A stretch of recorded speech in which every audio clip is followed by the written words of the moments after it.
bu golf bokk itam ci cabinet bu Ousmane Sonko jiite parti Pastef ñun su ñaareelu pàcc bi dinañ dellu si bu 8h jotee incha allah tout à l'heure di Pastef partem ak digg ci Ndakaaru waaye moom ma nga Ziguinchor est-ce que yaa ngi confirmer ni man ñu ngi koy confirmer bien évidemment di wax rek ni que ni parodie de justice la ñu nar a dund donc le président Ousmane Sonko comme ni mu ko waxee nous sommes droits dans nos bottes à décider de faire une désobéissance civile kon nag loolu nañu jàppee ko noonu xam ne loolu mooy position wu le président Ousmane Sonko et le parti Pastef. léegi ñàkk wu jigéen liñ ne mën na ko jural da ngeen koo natt ba noppeem. amul lenn luñ ciy natt ñun dañu jàpp tey ni lii ce n'est pas un procès boo xam ne dafa war a tegu ndax procès bu nga xam ne tey à tous les niveaux. dañu salfaañi ak yelleefu le président Ousmane Sonko procès bu nga xam ne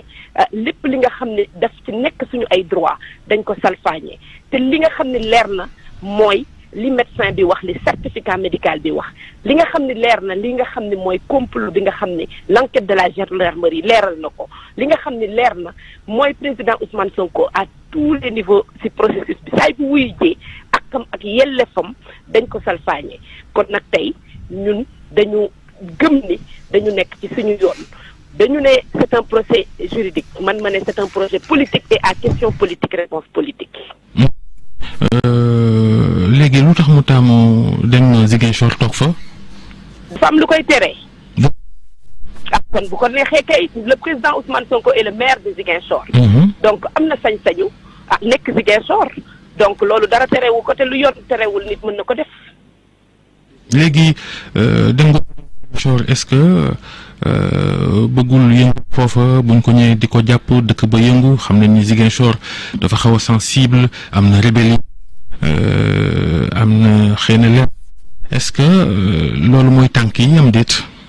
loolu mënut a nekk tànk yi Ousmane Sonko le président et le maire de Ziguinchor donc am na sañ-sañ am na droit ne fii laay nekk à tel moment ou à telle heure te tey loolu la décidé le président Ousmane Sonko a décidé d'être à Ziguinchor il est à Ziguinchor légitimement dara terewu ko kon nag nañ ko gisee noonu jàppee ko noonu il est à Ziguinchor. jamono yi may wax ak yow sax ñi ngi jot ay images ak xibaar yi wax ni foofu tàmbale na ñëw kon daal am ngeen ci Pastef ni. am nañu yaakaar ni dinañu résister ndax nag li ñuy dundaloo parti Pastef du dëgg du yoon. résister mooy lan mooy taxaw rek ni. taxaw temb li. xeex li président Ousmane Sonko wax te muy dëgg mooy invoquer son droit à la résistance te ci la nekk te vraiment dama jàpp ni tey képp kuy sénégalais war nga xam ni lii nga xam ne ñu ngi koy teg le président Ousmane Sonko du dëgg du yoon à tous les niveaux te jàpp naa ni lii nga xam ne le président Ousmane Sonko tey moom la taxaw mu nekk un acte fort boo xam ne daf ko teg dafa am lu muy wundu lenn rek lay wundu mooy tey dañu war a mën a redorer le blason de la justice ndax bu ñu demee ba nga xam ni ñi nga xam ne dañu leen di war a àtte duñ leen àtte ci respecter seen ak seen yelleef bu ñu sax porter plainte tey le président Ousmane Sonko a porté cette plainte kenn du ko instruire le président Ousmane Sonko suñu koy jëli di ko def d'une manière tellement violente di toj otoom di def lépp li nga xam ne waraloowu leen ak un accusé quel que soit nit luñ ko accusé il a droit à un procès équitable loolu nag la ñu xam ne tey dafa luñ ko président Ousmane Sonko depuis le début donc il répète il signe nous répétons et nous signons nous sommes dans nos droits de résister et la résistance est un droit constitutionnel. Résistance boobu désobéissance civile boobu bu ñu suivre logique Ousmane Sonko moom du wuyu ji yoon parce que nee na yoon dafa jëng et au même moment moom mu pourvoir en cassation ci yoon woowu ci dossier bi nga xam ne moo ko opposé ak Mame Mbaye Niang n'est-ce pas paradoxal. mais le président Ousmane Sonko li mu wax lu leer la. dafa nekk ni il y a une partie des magistrats yoo xam ne dañuy une infime minorité dañuy utiliser seen position pour di politique dañuy utiliser tey la justice comme un instrument politique pour détruire des adversaires politiques kon nag li ko yoon may dana ko continuer def muy pourvoir en cassation di am sañ-sañam am yaakaar ni procédure bi ak processus bi su continuer dinañ rencontrer ay magistrats juste yoo xam ne dinañ lire le droit au nom du peuple ce qui n'est pas encore le cas te nag ça ne s'arrêtera pas là au niveau international aussi lépp li nga xam ne yoon may nañu ko incha allahu rabbi yi danañ ko jël ndax loolu suñu àq la te dañ koy jël ba mu mot parce que jàpp nañ ni. mais yoon bu leen li leen yoon may boo leen koy jël est-ce que doo leen jox yoon itam la mu moom. ñun lépp lu ñu yoon mësa may dañ ko jël te lépp lu yoon mësa am dañ ko jox ndax nag umpale woon ni ak texte ñi ñuy déglu umpale wuñ ni le président Ousmane Sonko kenn mësu koo woo mu bañ a wuyu ji et pourtant saa buñ ko woowee danañu déployer la force ñëw barricade këram empêcher ko en fait mu vaquer à ses occupations loo xam ne c'est un droit boo xam ne de circuler tëj njabootam tëj koñam buy génn di wuyu ñu koy teg fitna yoo xam ne mosuñu koo teg kenn ci àdduna bu paree bu fekkee ni dañoo dem ci droit ñu koy mettre dans des conditions yi nga xam ne du respecter équité entre moom ak ki nga xam ne moom lay jàkkaarloo.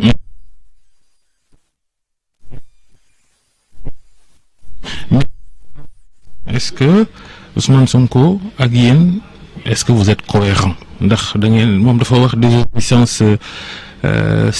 civique sax la utiliser on ne sait pas pourquoi lu ci ndax ci jamono ju ci kàllaame gi nga xam ni yóbbu na ko Cour suprême ci digg nga teg ci ay fan yóbbu ko ci ñu àttewaat digg loolu man parce que dañu jàpp ni suñu ay ak suñu ay yelleef dañ koo salfaañe te tey lépp li nga xam ne yoon may contradiction xam nga lu tax amul contradiction nos avocats ñooy définir suñu ligne juridique ban la ñu war a suivre le président Ousmane Sonko définit la ligne politique bi nga xam ne ci la ñuy taxaw tey fi ñu toll nekkatuñu ci procès bu nga xam ne justice moo ko tax a jóg dañu nekk sur un procès politique donc nous allons poser les deux actes li nga xam ne loolu la avocats yi mais les avocats de procédure les pour avocats permettre en fait au président Ousmane Sonko mu nekk candidat encore une fois le président Ousmane Sonko est le seul et unique candidat de Pastef te loolu damaa bëgg mu leer te lépp li nga xam ne yoon may nañu ko danañ ko jël ba mu jeex tàkk waaye li nga xam ne tamit acte politique la te ñu war koo poser te ñu poser ko avec cette désobéissance civile dinañ ko def parce que loolu aussi dafa nekk un combat bu nga xam ne ci lañ ñu woo parce que tey bu fekkee ni l'objectif est clair c'est d'éliminer un adversaire politique comme on l'a fait auparavant. L'objectif est clair, c'est fexe ba instrumentaliser la justice et les institutions pour éliminer des adversaires politiques en tant que parti politique, en tant que chef de l'opposition, en tant que l'espoir de cette génération. Le président Ousmane Sonko a le devoir, même ñun ñoo ko koy intimer, de résister par des moyens politiques et li ñu teg comme acte c'est des actes politiques. Donc à question politique, réponse politique. Mais soxna si, les avocats, l'action judiciaire n'incombe pas aux seuls avocats. Avocats yi, ils agissent au nom et pour le compte de leurs clients. Mënuñoo def la nga xamante ne client bi bëggu ko. Avocats yi la ñu wóolu jox leen suñu défense kon lépp lu ñu def nañ ko au nom du prévenu, au nom de l'accusé. Li nga xam ne tamit nag ñun acte la boo xam ne ce n'est pas antinomique. Rien ne dit que c'est pas parce que tu poses un acte juridique que tu ne poses pas un acte politique. Nous poserons les actes politiques qui seront la réponse à cette politique de Macky Sall et du président et du chef de parti de Pastef de l'APR bi nga xam ne son objectif est de choisir kan lay àndal pour les élections. C'est d'éliminer des adversaires, c'est de pousser en fait le peuple ba nga xam ne danañ egg foo xam ne du gënal kenn ñun bàmm la ñu woote waaye nag lépp li nga xam ne ñu ngi ñu koy teg lépp li nga xam ne ñu ngi ñu koy teg du dëgg du yoon te nga xam ne dañoo war a poser des actes politiques nous allons poser des actes politiques et cette désobéissance civile kon ni ma ko waxee sànq.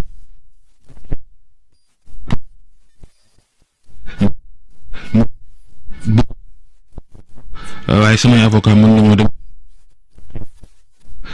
affaire de diffamation bi. en tout cas lépp li nga xam ne yoon may nañu ko danañ ko jël ba mu mat sëkk lépp li nga xam ne nag c'est de notre responsabilité de poser des actes politiques encore une fois on le posera parce que nekkatuñu di waxu justice seulement nous savons pertinemment que tey le président bi nga xam ne moo warut a bokk mënut a bokk dafa war a uti candidat dafa war a def bilan wam dafa war a dem bàyyi ñu ak Sénégal ndax nag kàbbar na ñaari yoon kooku li mu bëgg mooy éliminer le chef de l'opposition bi nga xam ne mooy Ousmane Sonko à travers la justice ñun nag tey dañoo taxaw temb pour résister et dire que le président Ousmane Sonko sera notre candidat. Nul ne peut faire plus de 2 mandats. Ki nga xam ne mënatul noddu na bàyyi sénégalais yi ñu tànnal seen bopp. loolu moom d'accord nañ ci waaye bu fekkente ni itam xool nañu yoon ba tey Ousmane Sonko ci daan giñ ko daanagum ci wàllu diffamation bi moom boo sàggantul du bokk. Ousmane Sonko yàlla rek moo ko mën a teree doon candidat te dama bëgg nag mu leer gis nga vouloir organiser des élections. Président Ousmane Sonko qui est le chef de l'opposition, qui est le candidat de la jeunesse, le candidat du peuple, loolu ñàkk bëgg jàmm ci Sénégal mënu ko wees li may wax mooy nous n'avons qu'un seul et unique candidat qui est le président Ousmane Sonko. Le président Sonko sera le candidat de Pastef te Inch'Allah su ko yàlla dogalee il sera le 5e président ñoom seen sondage wax na leen ko lépp lu ñu def. lan mooy seen baromètre justement. xam ni le président Ousmane Sonko est le président qui est choisi par le peuple kon nag nañu nangu dogal te xam ne 12 ans dafa doy sëkk 12 ans yoo xam ne Sénégal mës dundul lu gën a métti ci 12 dernières années yi tey fi ñu toll ci Sénégal inflation bi coût de la vie corruption tous ces mots là yi nga xam ne tey moo taxoon ñuy xeex en 2012 loolu tey la gën a exacerbé kon nag ñu ngi koy ñaan mu ànd ak dal indiwaat xelam uti candidat ndax warta bokk te mënta bokk te président Ousmane Sonko ak képp ku nga xam ne nag dangaa war a bokk ñu bàyyi la nga bokk ñu dem ci élection yu transparente élection yoo xam ne un ministre de l'intérieur du ko organiser mu mettre en place un ministère des élections mu organiser élections yi avec un fichier électoral disponible Sénégal mën a organiser des élections paisibles dans 8 mois ñu changer de pouvoir et que le peuple ñëw diriger le Sénégal parce que nag tey li ñu gëm mooy c'est uniquement le peuple qui peut donner la véritable légitimité c'est pas le président d'un parti bu war a mën a toog di tànn ku muy àndal ak ku mu dul àndal. lan mooy seen baromètre ba ngay naan candidat du peuple candidat des jeunes. wax nga ay sondage yi nga xamante ne si woo naa tey jax soxlatul sax nag ñuy wëlbatiku di wax le peuple bi nga xam ne tey moo wóolu l'opposition wax na le peuple sénégalais. Vendredi dernier, à travers cette manifestation du F24 a parlé de mémoire. A parlé, mais dans la division. Sénégal, Moussoula a une manifestation. Le peuple sénégalais est venu répondre massivement pour dire non. Parce que le peuple sénégalais, le peuple sénégalais a tourné le dos à ce pouvoir en place. Et que l'opposition sénégalaise aujourd'hui, moi, la seule réponse et la seule alternative pour changer véritablement ce pays. Et que Diapounani, nous allons aujourd'hui vers des élections. C'est le peuple qui va décider et non un homme ou un parti ou un chef de parti. Mais justement, ce peuple, F24, peuple F24, c'est pas le peuple de Ousmane Sonko. Il y a plusieurs candidats. Jusqu'à présent, dans ma Diapounani, nous passons une politique. Le président Ousmane Sonko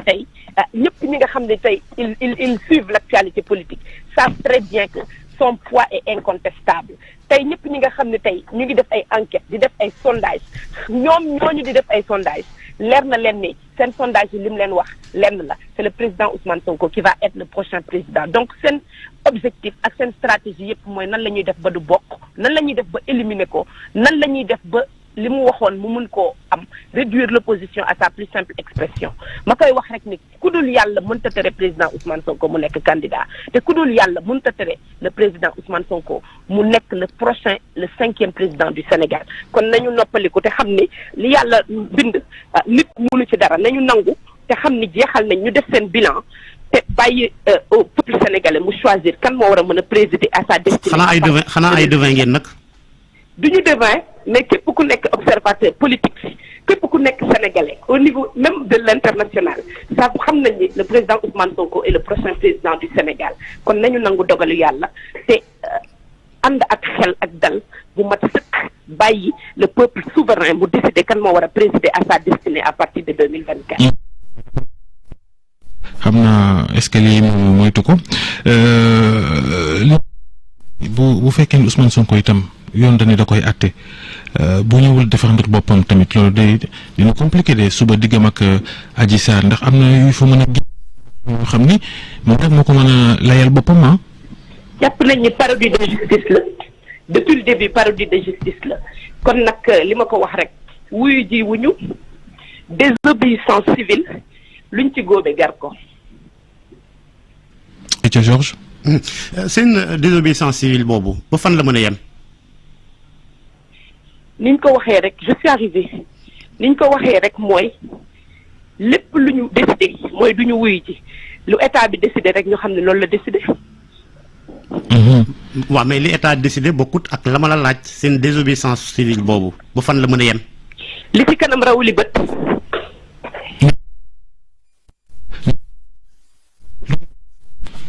bu ñu demee Ziguinchor ne ko kirtim li ngeen gis ngeen xam ne loolu la. li ci kanam raw li bët. da ngeen a teg ay. li ci kanam raw li bët. baax na léegi dañu bëgg a xam itam bu fekkente ni tribunal sax nee na du ma ko ñu teg koy daan ba yàq ay kër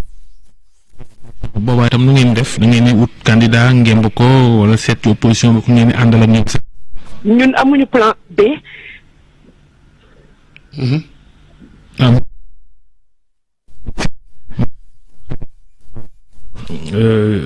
Diouf maire Golf Sud bokk ci cabinet Ousmane Sonko bu Pastef mais comme da ko bëgg a yeggale ci studio bi rek ñu jeexal li ma doon laaj mooy bu fekkente tribunal dogal na ba soxla ma kaa jëlee xaw ma loolu waaw Adji Sarr Georges heureusement ma yegg si pour tontu question bi en direct li ma jàpp mooy amuñu plan A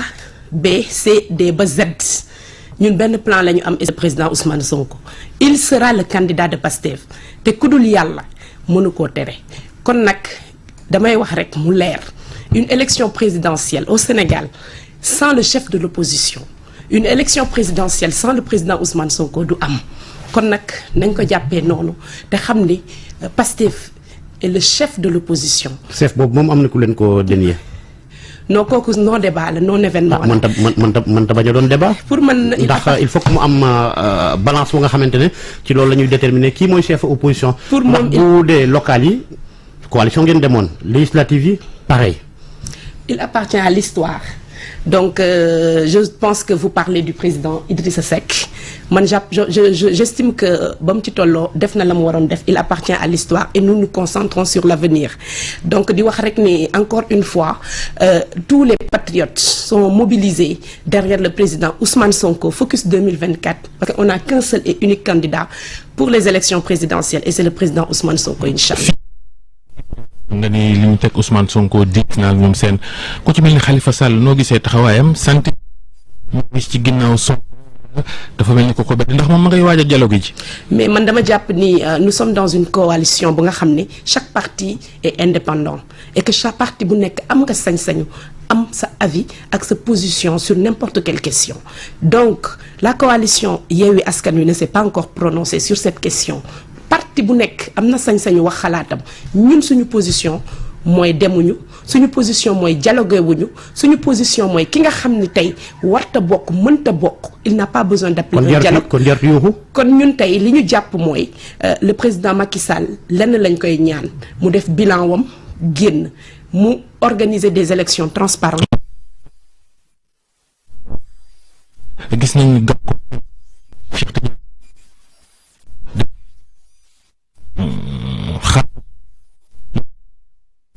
amul lenn luñ ciy jàng li may wax toujours mooy toute la coalition Yewwi Askan Wi dans sa globalité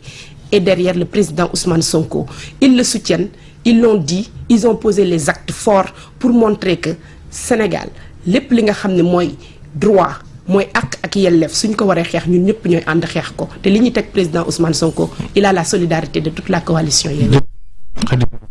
jërëjëf Georges jërëjëf soxna Naata ñu yem ak jàmm. Vous avez besoin de caution sur des